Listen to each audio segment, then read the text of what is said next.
पिछले कई दिनों से बिहार की राजनीति में इस बात को लेकर अटकलें लगाई जा रही हैं कि क्या नीतीश कुमार का मन जो है वो फिर से डोल रहा है, क्या वो फिर से पलटी मारने की तैयारी में है।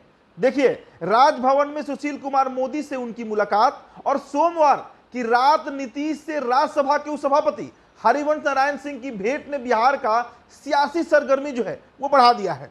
अगर नीतीश ने महागठबंधन छोड़ा तो आरजेडी पर इसका क्या असर होगा, इस वीडियो में उस पर हम चर्चा करते हैं। लेकिन अपना औपचारिक परिचय दे देता हूं। मेरा नाम उदित तारन है और ये वीडियो आप द बिहार टॉप पर देख रहे हैं। अब देखिए, बिहार में नीतीश कुमार के फिर पलटी मारने की जो अटकलें हैं उसके बीच आरजेडी में जरूर ये मंथन शुरू हो गया होगा कि उसे अब क्या करना चाहिए। नीतीश कुमार अगर सच में आरजेडी का साथ छोड़ना चाहते हैं तो उन्हें अब कोई मनाने की कोशिश भी करेगा ये असंभव लगता है। इसलिए कि आरजेडी को भी उनकी यानी नीतीश कुमार की जो राजनीतिक औकात है उसका अंदाजा लग चुका है। उनके साथ रहने और नहीं रहने से कोई भी फर्क आरजेडी और महागठबंधन से बाकी दलों की सेहत पर नहीं पड़ने वाला है। जी हां, नीतीश कुमार को महागठबंधन में लाने की आरजेडी ने कोशिश की या खुद उन्होंने इसके लिए बातचीत आगे बढ़ाई थी, पिछले साल अगस्त 2022 की बात कर रहे हैं, या तो किसी को नहीं मालूम पड़ा। लेकिन इतना तो तय है कि ताली दोनों हाथों से यकीनन बजी होगी। साल 2020 में हुए बिहार विधानसभा चुनाव में आरजेडी के 75 विधायक जीत कर आए थे, जबकि नीतीश कुमार की पार्टी जदयू के सिर्फ 43 विधायक ही जीते।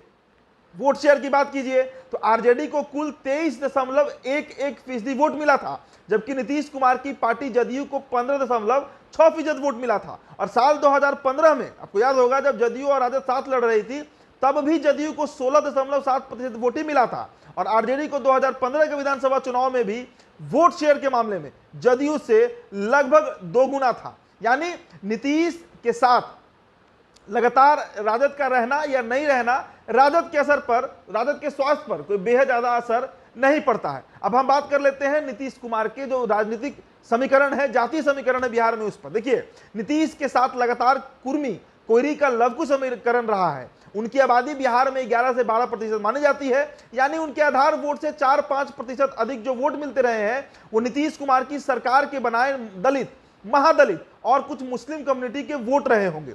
अब लवकुश समीकरण में सर्वाधिक आबादी वाली कुश यानी कोयरी जाति की बात कीजिए तो उसका वोट उपेंद्र कुशवाहा के साथ उनके सलूक देखकर खिसक चुके हैं। और लव यानी कुर्मी वोटों में आरसीपी की वजह से विभाजन होना लगभग तय है। मुस्लिम नीतीश कुमार की पलटी मार राजनीति और भाजपा मोह से पहले ही उनसे बिदक चुके हैं।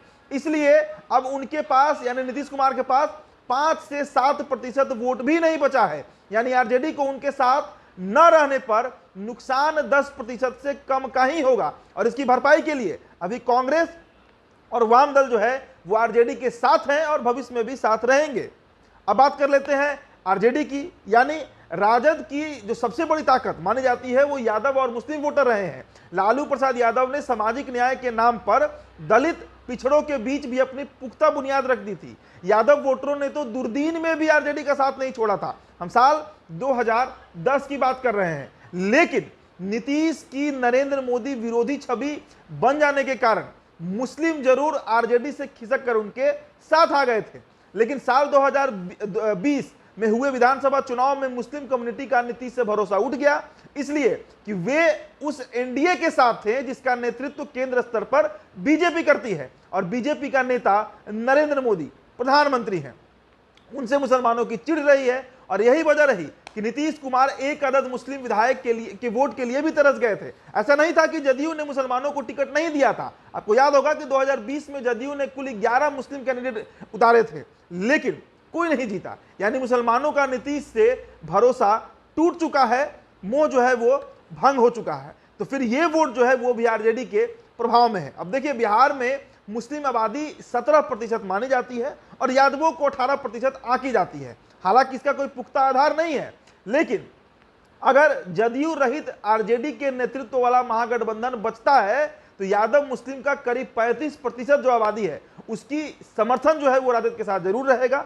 वाम दलों की पिछड़ी और दलित जातियों पर खासा पकड़ रही है। हालांकि वोट प्रतिशत देखें तो 2020 के विधानसभा चुनाव में कांग्रेस को यहां करीब 10% वोट मिले थे, वहीं आम दलों ने तकरीबन 2% वोट पाकर सीटों के मामले में बेहतर प्रदर्शन किया था। इसलिए लगभग 45% वोट जो है वो आरजेडी की अगुवाई वाले महागठबंधन के हो सकते हैं। इसके साथ ही साथ राजद की जब हम बात ही कर रहे हैं तो एक बात यह भी है कि आरजेडी को केंद्र की राजनीति से बहुत लेना देना नहीं है। यह भी सच है कि राजनीतिक दल होने के नाते आरजेडी जो है वो लोकसभा के चुनाव में बढ़ चढ़कर हिस्सा लेगी, लेकिन उसका असल वास्ता बिहार की राजनीति से है। यानी तेजस्वी ने 2020 के विधानसभा चुनाव में अपने दम पर चुनाव लड़कर यह साबित कर दिया था कि किसी भी कद्दावर नेता से वो कम नहीं है। उन्होंने न पिता लालू और मां राबड़ी देवी का सहयोग लिया, बल्कि बैनर पोस्टर तक से उनको दूर कर दिया। इसके बावजूद बिहार में सबसे बड़ी पार्टी के रूप में राजद उभरी थी। महागठबंधन में वाम दलों को जोड़ने से उन्हें लाभ यह हुआ कि सत्ता से महज 6 कदम की दूरी पर वो रह गए थे। तो नीतीश कुमार के साथ नहीं रहने पर राजद को फायदा ही फायदा है, और एक सबसे बड़ा फायदा यह होगा कि कांग्रेस से भी उनकी अनबन नहीं होगी, यानी राजद की, क्योंकि सीट के बंटवारे में वे उदार मन से कांग्रेस को सीटें दे सकते हैं। इस वीडियो में इतना ही। आप बने रहिए द बिहार टॉप के साथ। बहुत बहुत शुक्रिया।